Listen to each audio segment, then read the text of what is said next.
시청자 여러분, 오늘도 즐거운 하루 보내시기 바랍니다. 오늘의 사연 시작하겠습니다. 안녕하세요. 저는 올해 34살, 두 아이를 키우고 있는 워킹맘입니다. 첫째는 4살 된 딸아이이고 둘째는 이제 갓 6달이 된 아들입니다. 낮에는 회사에서 일하고 퇴근 후에는 육아와 집안일로 정신없이 하루를 보내는, 그야말로 하루가 어떻게 가는지도 모르게 바쁜 나날을 보내고 있어요. 사실 이런 일상 속에서 가장 큰 고민은 육체적인 피곤함보다도 정신적인 소모, 특히 가족과의 관계에서 오는 감정적인 소진입니다. 저는 결혼 전부터 남편과의 사이, 그리고 시어머니와의 관계에서 수없이 고민하고 상처받고 망설이기를 반복해왔습니다. 몇 번이고 이건 정말 아니다, 더는 이렇게는 못 살겠다는 생각을 했지만, 그럴 때마다 마음 한구석에서는 그래도 아이들 생각하면 하는 마음이 저를 붙잡았습니다. 그렇게 버티고 또 버티며 지금까지 이혼을 결심하지 못하고 살았습니다. 하지만 이제는 확신이 듭니다. 아이들을 위해서라도, 저 자신을 위해서라도 이대로는 안 되겠다는 생각이요.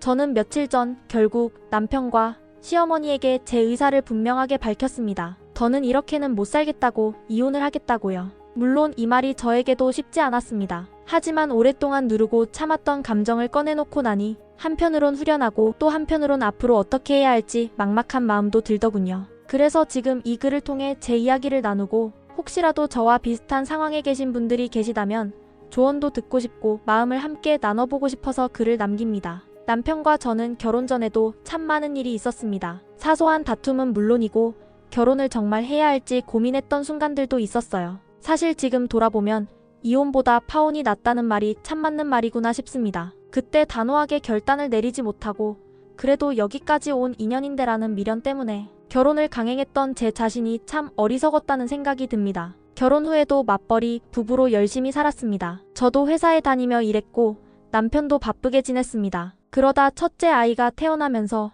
시어머니께서 저희 집에 오셔서 아이를 봐주시기 시작했어요. 그때만 해도 정말 감사한 마음이 컸습니다. 맞벌이 부부에게 아이 돌봄은 정말 절박한 문제이고 시어머니가 도와주신 덕분에 저는 마음 놓고 직장에 다닐 수 있었죠. 가족이 함께 아이를 키우는 느낌도 좋았고요. 하지만 시간이 지나면서 고마움 뒤에 숨어있던 불편함들이 하나둘씩 얼굴을 드러내기 시작했습니다. 특히 한 번 있었던 사건은 아직도 잊혀지지 않습니다. 평소처럼 바쁜 아침 출근 준비를 하던 중 남편과 사소한 말다툼이 있었어요. 흔히 있는 부부싸움처럼 별일 아닌 말이 오가다가 기분이 상하고 저는 기운 없이 출근을 했죠. 그날 하루는 일이 손에 잡히지 않을 정도로 기분이 울적했습니다. 그리고 퇴근 후 회사 건물에서 나오자 남편이 제 앞에 차를 세워두고 기다리고 있었어요. 저는 속으로 화해하려고 데리러 온 걸까 하고 내심 설레는 마음도 조금 들었습니다. 그런데 차에 타자마자 남편이 한 말은 뜻밖이었습니다. 엄마가 오늘 많이 화나셨어. 저는 순간 어리둥절했어요.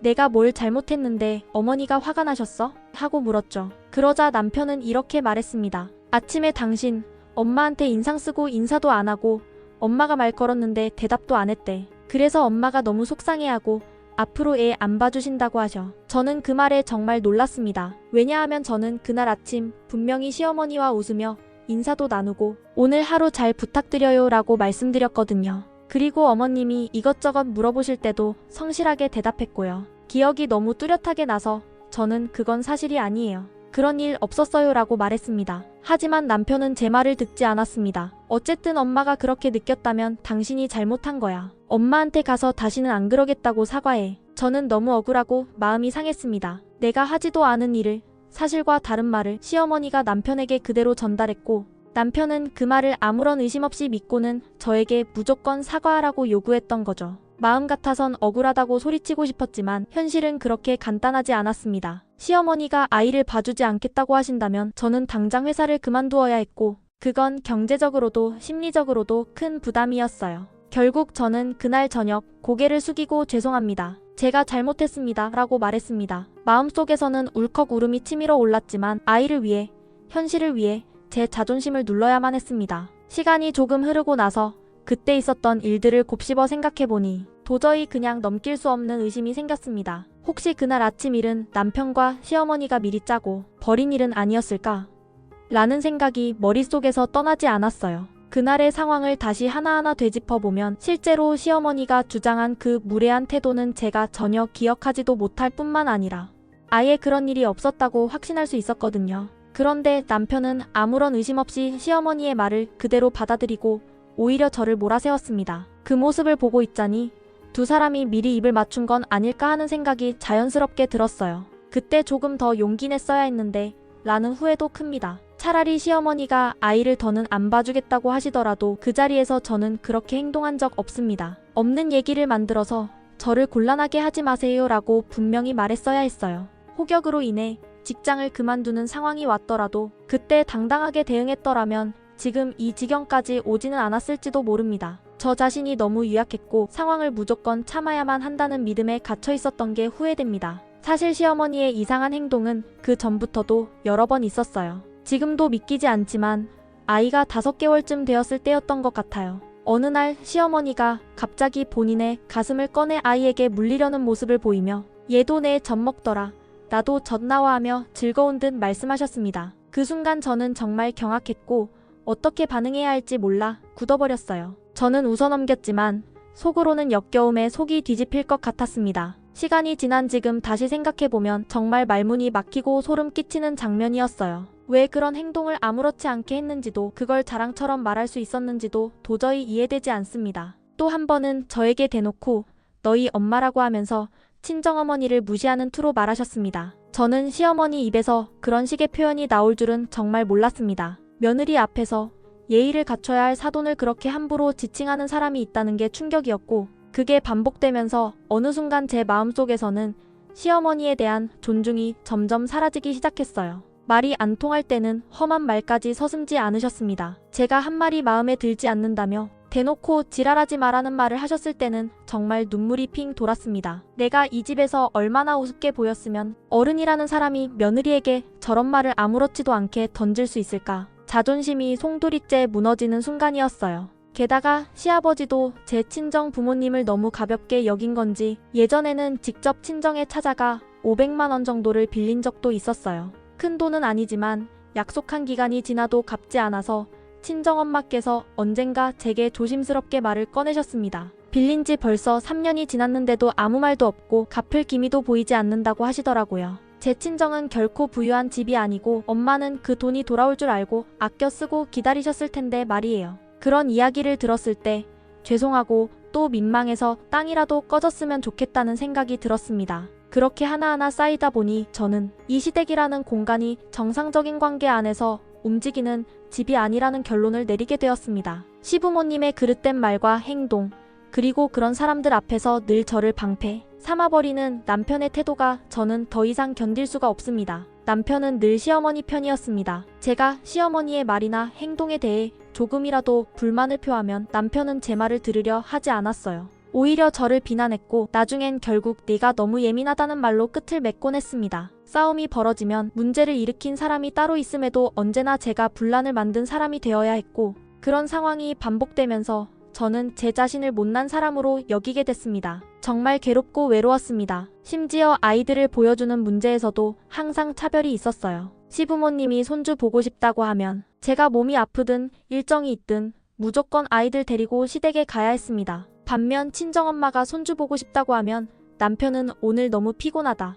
다음에 가자며 여러 핑계를 대곤 했고 결국 친정에는 몇 달에 한 번 가는 것도 힘들었어요. 그 결과 명절 2번 친정에 다녀온 것을 가지고 남편은 나는 사위로서 도리를 다했다고 말했습니다. 그 말을 들었을 때 진심으로 허탈하고 울컥했어요. 친정엄마는 말하시더군요. 어떤 집은 그냥 앉아만 있어도 손주가 찾아오는데 어떤 집은 손주 한 번 보려면 사위 눈치 보면서 찾아가야 하냐. 그 말씀이 얼마나 서글프게 들리던지요. 그러면서도 부모님은 꾹 참고 아무 말도 안 하시고 그런 남편을 위해 기꺼이 용돈도 챙겨주시는 분들이었습니다. 그런데 정작 그 남편은 본인이 돈이 필요할 때만 처가를 찾는 사람이었습니다. 이기적인 사람, 그것도 너무나 뻔뻔하게요. 산후조리도 마음 편히 하지 못했습니다. 저는 출산 후 친정에 가서 산후조리를 하겠다고 했지만 남편과 시어머니는 그걸 반대했습니다. 집에서 조리하는 게 낫다며 결국 저를 붙들어 두었고 저는 몸도 힘든 상태에서 시댁 식구들 눈치를 보며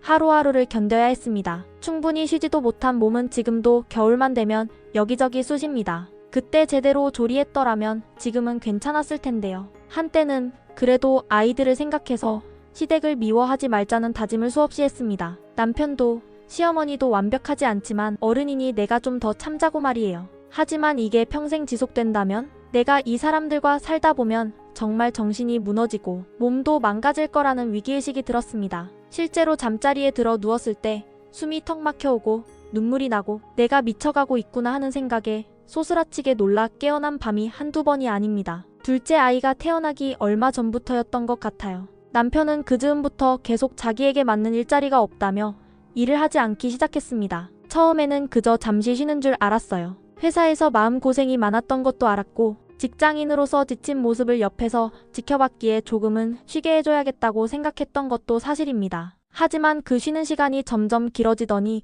어느새 8개월이라는 시간이 흘렀습니다. 그 8개월 동안 남편은 말 그대로 집에서 아무것도 하지 않고 지냈어요. 저는 첫째를 돌보고 임신 중인 몸을 이끌고 출근도 하고 집안일까지 병행하면서 하루하루를 버텼는데 남편은 낮에는 TV를 보고 밤에는 컴퓨터 게임을 하며 시간을 보냈습니다. 하루 이틀도 아니고 한 달, 2달이 지나자 저도 지칠 대로 지치더군요. 그 기간 동안 저는 정말 여러 가지 방법으로 남편을 일으켜 세워보려고 했습니다. 때로는 다정하게 말도 해봤고 간곡하게 설득도 해봤고 때로는 감정이 폭발해 언성을 높이며 싸우기도 했어요. 아기가 곧 태어나는데 가장으로서 책임감을 가져야 하지 않겠냐고 당신이 이렇게 하면 나 혼자 다 버텨야 한다며 울먹이기도 했습니다. 하지만 남편은 늘 현실을 회피했고 심지어 어떤 날은 내가 좋아하는 일이 아니면 스트레스 받아서 더 안 좋은 아빠가 될 수도 있어라며 자기 합리화까지 하더군요. 저는 정말 이 사람이 책임이라는 게 무엇인지 가족이라는 의미를 알긴 하는지 의문이 들기 시작했습니다.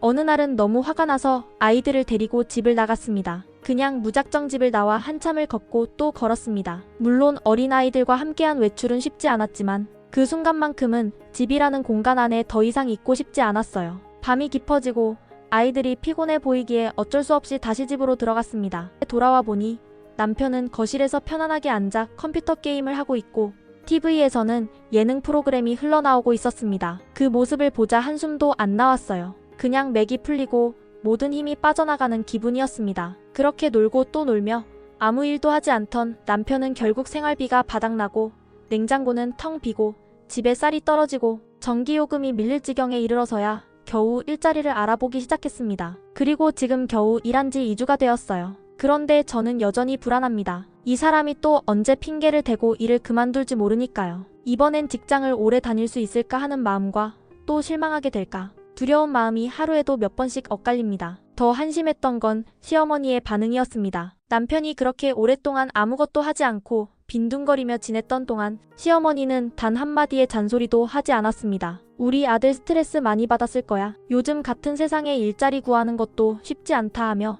늘 아들의 편에만 서 있었어요. 제가 걱정스러운 표정을 지을 때마다 시어머니는 그냥 조금만 더 기다려보라며 마치 저를 성급하고 예민한 사람처럼 몰아붙이셨습니다. 그런데 그 남편이 첫 출근을 하고 퇴근해 집에 돌아오던 날 시어머니는 정말 충격적인 말을 하셨습니다. 아이고 고생했다 우리 아들하며 손뼉까지 치며 반기셨죠. 그 말이 들리는 순간 저는 그동안 억누르며 참아왔던 감정이 폭발했습니다. 저도 모르게 그 자리에서 소리를 질렀습니다. 8개월을 집에서 놀다가 이제 겨우 하루 일 갔다 온 사람이 무슨 고생을 했다고요? 그동안은 고생도 아닌 거예요? 그건 저도 처음으로 그렇게 크게 소리를 질렀던 순간이었습니다. 늘 시어머니 앞에서는 조심스러웠고 남편 앞에서도 늘 숨죽여 살았는데 그날만큼은 도저히 참을 수 없었습니다. 남편과 시어머니는 제 목소리에 놀랐는지 그 자리에 멈춰서 저를 바라만 봤습니다. 저는 울분을 삼키듯 이어서 말했습니다. 그렇게 8개월을 집에서 아무것도 안 하며 쉬었던 아들은 고생했다고 감싸고 그동안 밖에서 일하고 집에 와서 애 보고 살림한 며느리는 몸이 부서지든 말든 상관도 안 하시잖아요. 세상에 이런 시어머니가 어디 있어요? 남편은 그 순간 발끈하며 저에게 소리를 질렀습니다. 어딜 어른 앞에서 그런 식으로 소리를 질러? 미쳤냐? 며 저를 꾸짖었어요. 그런데 저는 이미 참을 만큼 참은 상태였습니다. 그래, 나 이렇게는 더 못 살아. 구질구질하고 책임감도 능력도 없으면서 이기적으로 구는 너 같은 사람이랑은 이제 단 하루도 같이 살고 싶지 않아. 그렇게 말하고는 자리를 박차고 일어섰습니다. 그때 시어머니는 더 가관이었습니다. 못 살겠으면 당장 나가라. 애들은 넌 평생 못 볼 줄 알아. 라고 으름장을 놓으셨습니다. 그 말에 저는 눈을 부릅뜨고 대받아쳤습니다. 그따위로 키운 한심한 인간을 닮도록 내 아이들을 내버려 둘 수는 없어요. 애들이 그 미친 아비 닮을까 무서워요. 차라리 내가 혼자 키우는 게 낫습니다. 그러자 남편이 무섭게 눈을 부릅뜨고 저에게 다가왔습니다. 순간 저는 두려움을 느꼈고 그 자리에서 바로 휴대폰을 꺼내 경찰에 전화를 걸었습니다. 남편이 지금 격해져서 무슨 짓을 할지 모르겠습니다. 빨리 와주세요. 그렇게 신고를 했습니다. 시어머니는 옆에서 제 전화를 들으며 망신살 뻗치게 생겼다. 며느리가 제정신이 아니다 라며 헛소리를 늘어놨습니다. 그래서 저는 단호하게 말했어요. 우리 엄마도 당신네처럼 돈 몇 푼 없어서 사돈한테 500만 원 꺼주고 3년째 못 받고 있는 거 창피해서 말도 못하세요. 그런 사돈 둔 게 얼마나 망신인지 아세요? 그리고 또 한마디 덧붙였습니다. 그렇게 멍청하고 이기적인 자기 아들만 감싸고 돈은 한심한 사람들이 내 아이들한테 할머니, 할아버지라고 불리는 것만 생각해도 소름 끼쳐요. 그리고는 남편을 향해 마지막 말을 던졌습니다. 너희 같은 사람들과는 더 이상 엮이고 싶지도 않고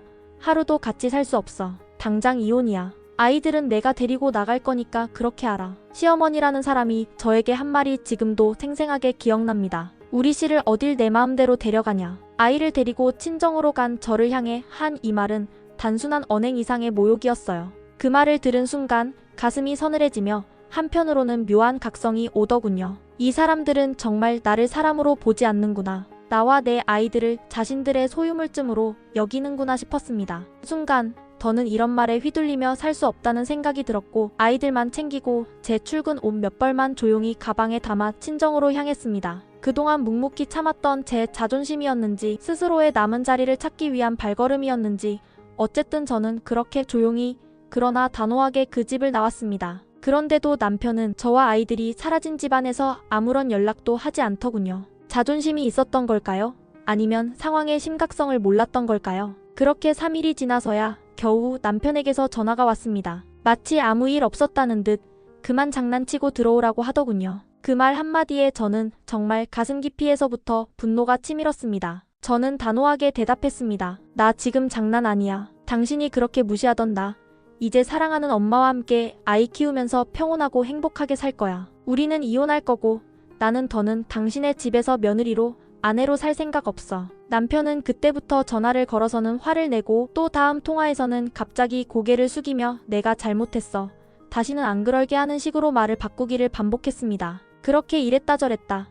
오락가락하는 말투와 태도는 오히려 저를 더 지치게 만들었습니다. 하루는 목소리를 높이며 자기 억울함을 말하고 하루는 울먹이며 사랑한다고 말하고 저는 어느 순간부터 남편의 목소리조차 듣기 싫어졌습니다. 역겨울 정도로. 그래서 더는 그의 전화를 받지 않았습니다. 정말 더 이상 대화할 에너지도 남아있지 않았거든요. 그러고 며칠이 지난 주말 결국 남편은 친정으로 찾아왔습니다. 그때까지 저는 부모님께 그동안 있었던 일들, 시어머니가 했던 모욕적인 말들, 남편의 무책임하고 무성의했던 태도들 모든 걸 솔직하게 털어놓은 상태였습니다. 그래서 부모님도 남편에게 화가 많이 나 있는 상태였지만 막상 남편이 고개를 숙이고 사과를 하자 두 분 모두 모진 말은 하지 않으셨습니다. 부모님의 그 침묵 속에는 실망과 안타까움, 그리고 제게 향하는 걱정이 고스란히 담겨 있었어요. 남편은 부모님께 다시는 그런 일이 없게 하겠다며 절 데리러 왔다고 했습니다. 저는 그의 말 속에 진심이 얼마큼 담겼는지 알 수 없었지만 마음 한편으로는 아이들을 혼자 키울 생각에 막막하기도 했습니다. 그 마음을 읽었는지 남편은 시어머니와 다시는 마주치게 하지 않겠다는 조건을 걸며 저를 설득했고 저는 그 조건을 명확히 하며 집으로 돌아갔습니다. 하지만 집에 들어서자마자 마주한 풍경은 또 한 번 저를 배신감에 빠뜨렸습니다. 집안에 시어머니가 아이들을 돌보고 계셨던 겁니다. 단 1초의 망설임도 없이 저는 말했습니다. 어머님, 지금 당장 나가주세요. 그 말은 너무나 분명하고 단호했습니다. 그리고 아이들 곁에 앉았는데 왠지 눈물이 나올 것만 같았습니다. 그동안 아이들 앞에서는 늘 꿋꿋하고 강한 엄마이고 싶었기에 그 감정을 애써 삼켰습니다. 혹시나 엄마가 흔들리는 모습을 보면 아이들 마음이 불안해질까 두려웠거든요. 남편에게는 다시 한번 분명히 말했습니다. 이 집에서 어머님과 저는 앞으로 절대 마주치지 않을 거예요. 그리고 아이들 어린이집 끝나고는 우리 엄마가 돌보실 거예요. 엄마 수고하시는 만큼 드릴 건 드릴 거고요. 남편은 그 말에 조용히 고개를 끄덕이며 알겠어. 무조건 그렇게 할게라고 답했습니다. 지금 상황이 그리 오래되지는 않았기에 아직은 겉보기엔 조용합니다. 하지만 마음속 깊은 곳에서는 불안이 여전히 꿈틀거리고 있어요. 이 사람이 또 언제 예전처럼 돌변할까 하는 생각이 자꾸 듭니다. 지금의 모습이 정말 반성에서 비롯된 것인지 아니면 잠깐의 위기 회피인지 모르겠습니다. 지난 4년간 이 사람에게 받았던 상처들이 하루아침에 사라질 리도 없고요. 밤마다 아이들이 잠들고 나면 시어머니가 했던 말들이 하나씩 떠오릅니다. 그 차가운 말투, 무시하는 눈빛, 그리고 모욕적인 언행들. 자다가 벌떡 깰 만큼 열이 오르고 가슴이 답답해서 밤잠을 설치는 날도 많습니다. 겉으로는 얌전하게 고개를 숙이는 남편이지만 저는 알고 있어요. 예전에도 그렇게 시작했거든요. 시어머니와 함께 저를 조종하고 눌러 앉히려고 했던 사람입니다. 지금은 잠시 숨죽이고 있을 뿐이라는 생각이 들어요. 그래서 더 소름 끼칩니다. 혹시 저처럼 이런 상황을 겪으신 분 계신가요? 저는 지금 두 갈래 길 앞에서 멈춰 서 있습니다. 이대로 참고 살아야 할까요? 아니면 더 늦기 전에 확실하게 정리하고 제 인생을 다시 시작해야 할까요? 아이들을 생각하면 선뜻 결정을 내리기가 쉽지 않습니다. 하지만 더는 제 자신을 이 가정 속에서 망가뜨리고 싶지 않다는 마음도 강해요. 아이들을 더 나은 환경에서 키우고 싶은 마음과 두려움이 공존하는 이 마음을 어찌해야 할지 너무 답답합니다. 이 글을 읽어주신 분들 중에 저와 비슷한 경험을 하신 분이 있다면 혹은 제 입장을 객관적으로 봐주실 수 있는 분이 계시다면 조언 부탁드릴게요. 긴 글 읽어주셔서 감사합니다.